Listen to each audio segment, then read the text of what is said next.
Hello. Today I'm going to talk about Ready Player 2, the sequel to the first book, Ready Player 1, written by Ernest Cline. Now, if you're wondering for a spoiler-free review on whether or not you should read this book, I think it's a half and half. I think it's a leap of faith. If you like the first book, then chances are there's a big chance that you might like this book too, or you might hate it. It is similar in terms of content, but personally, I think from a story structure and character development wise category, I think it lacks in that department. However, I do think that if you enjoyed the first book because of all the pop culture references, then you'll maybe enjoy the second book.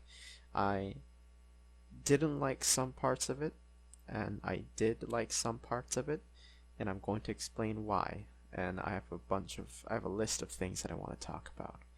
So, all right, I'm going to talk about talking spoilers right now. So, if you don't want to be spoiled, this is your last warning.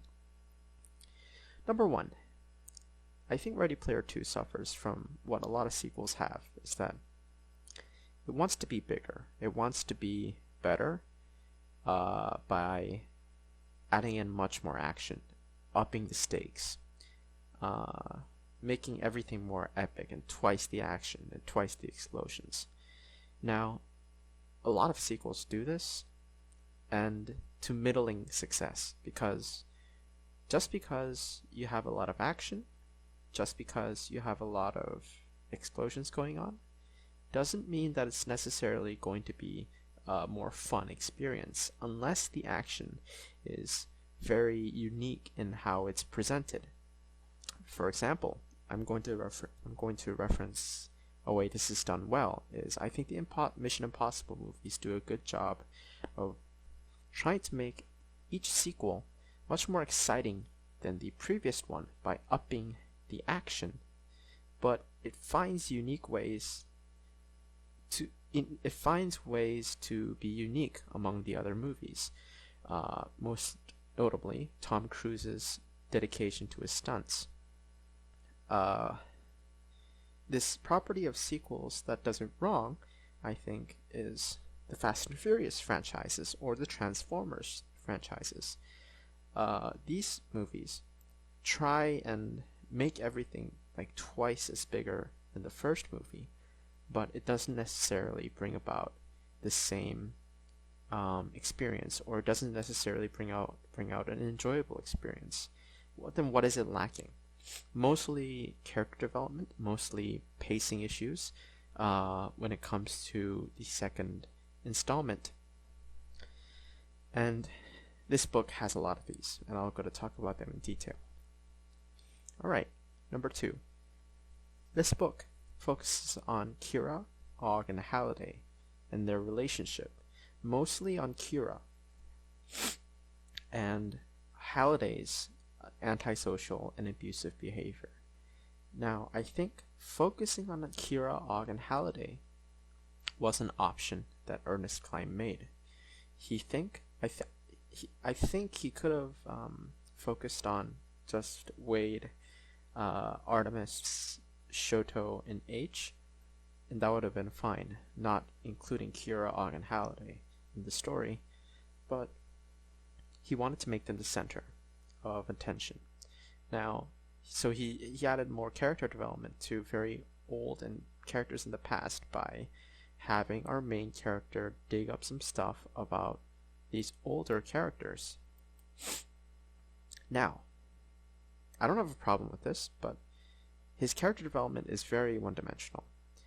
I think Halliday suffers a lot from this. These two also suffer a lot from this. I think Og suffers the least, but he is not in the book until the very end.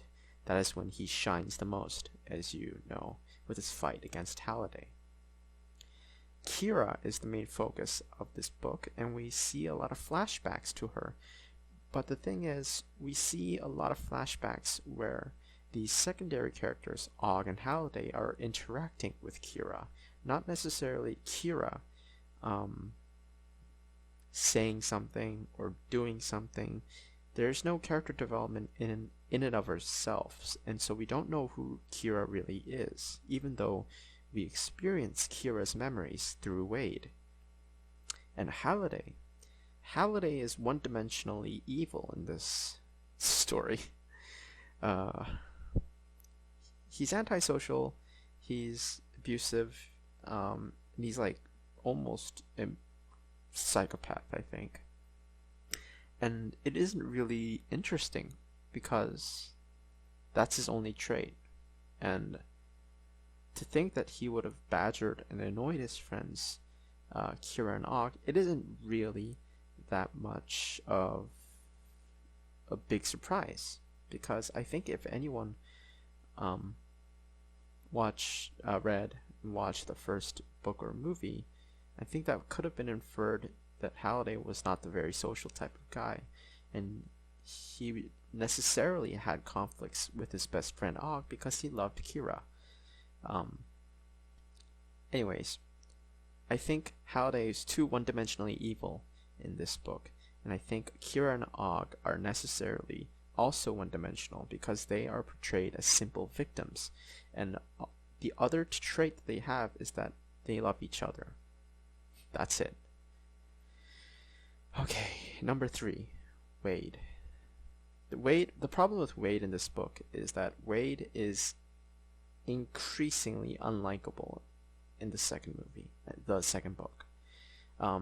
The first half of this book generally goes through Wade's life, his day, and what he thinks, and what he has done over the past few years since the first book.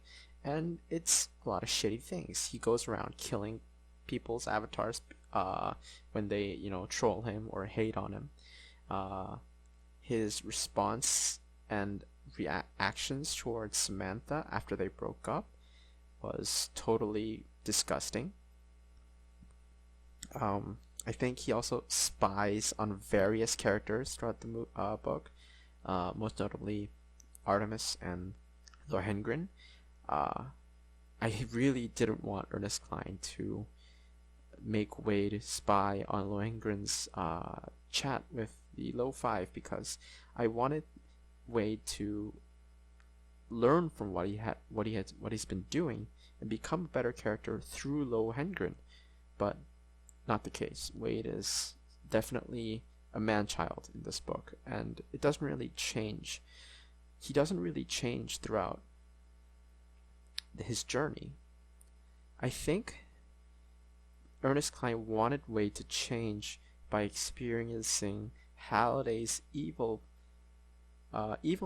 through the eyes of Kira. However, I think the flashbacks are just too short and not very impactful. Most of the story of the second half contains Wade's quest for the shards of the Siren's soul. However, the process of obtaining the Siren's souls are not crucial to the development of Wade's character and his redemption arc.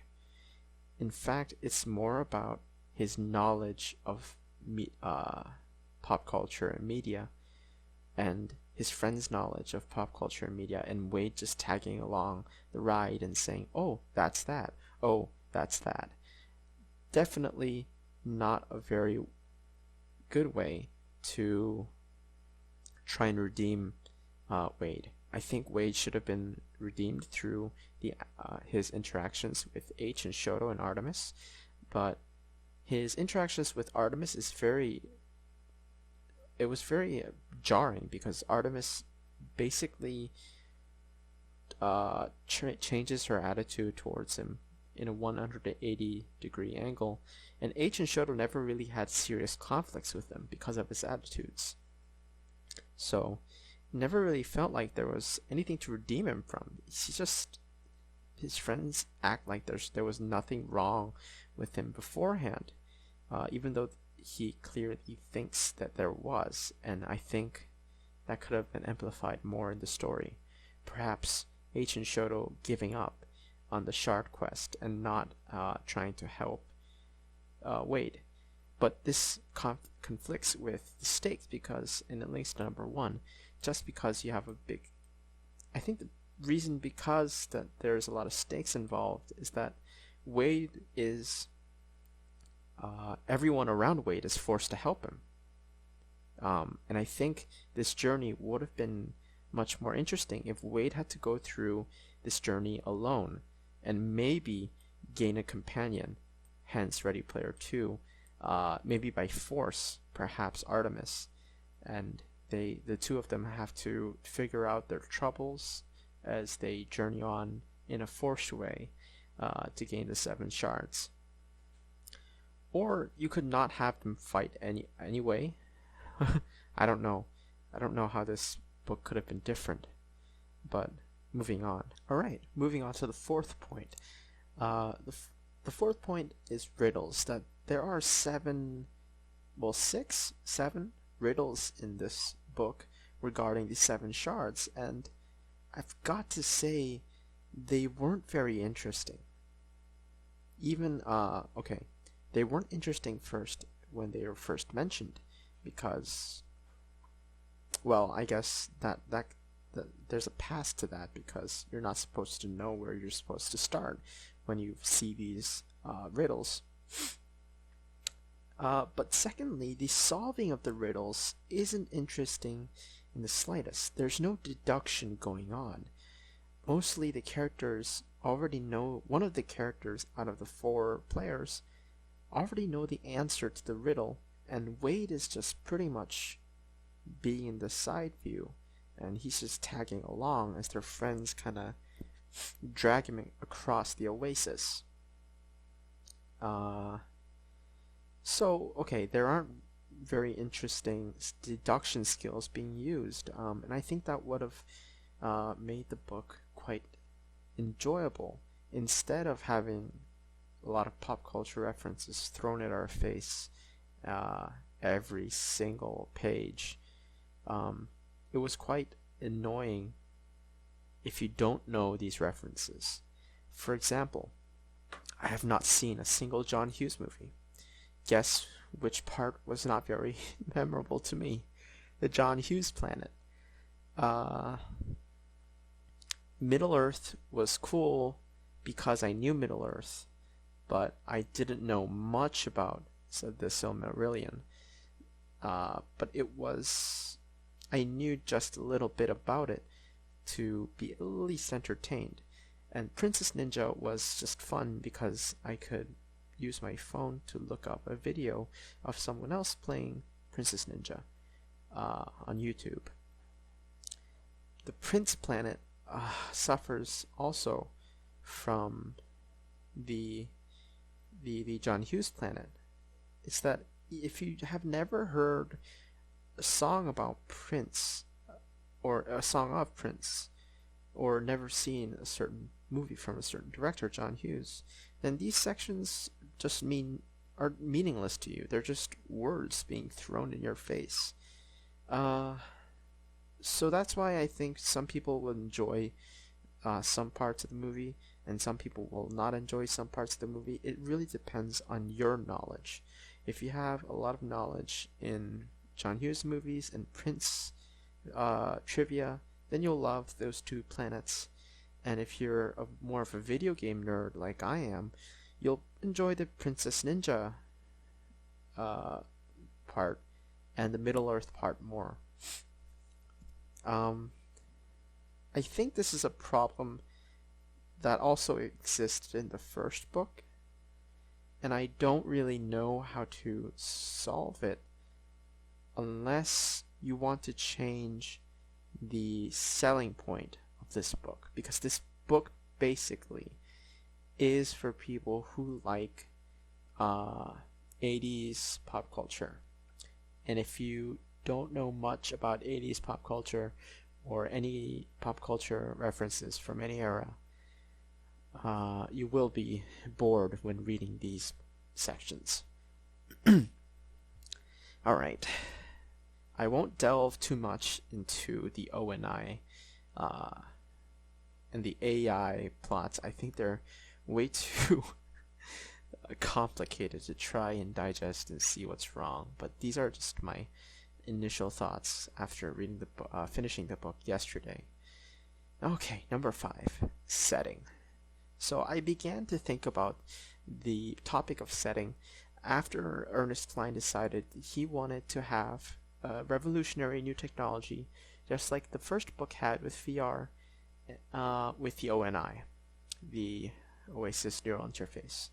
This is a cool idea, and I think there's a lot of places it can go from a story standpoint. There's a lot of interesting ideas you can go with. But the thing is, why did people love Ready Player One? Well, for me personally, I like the book because of its setting. Its mixture of 80s pop culture, of VR technology, haptic rigs, and treadmills, with a post-apocalyptic dystopian future set in Columbus. I think this mesh of eras creates a unique place to tell a story and a unique way to start world building. And this was quite nice as a reader to experience. I was fully immersed in that universe. I think that the advent of overnight technology doesn't really shake the status quo too much. People still are in their VR rigs. The world is still shit. And there's nothing really else going on. Status quo hasn't changed to be more interesting. So at this point, the Oasis has also lost some of its, I'm going to call this analog energy. It's a term I just made up. Because I think the mixture of old technology, such as physical switches or analog devices in science fiction, always creates something that is quite interesting to experience. For example, a mixture of these, of the past and the future. I think a good example will be Firefly with their firearms. Another example is how complicated the cockpits of X-Wings in Star Wars are, where it's not just like holographic buttons, touch screens. It's button switches that you manually have to turn on and off as a pilot. I think that's why in the 80s Star Wars was that popular. There has to be some influence.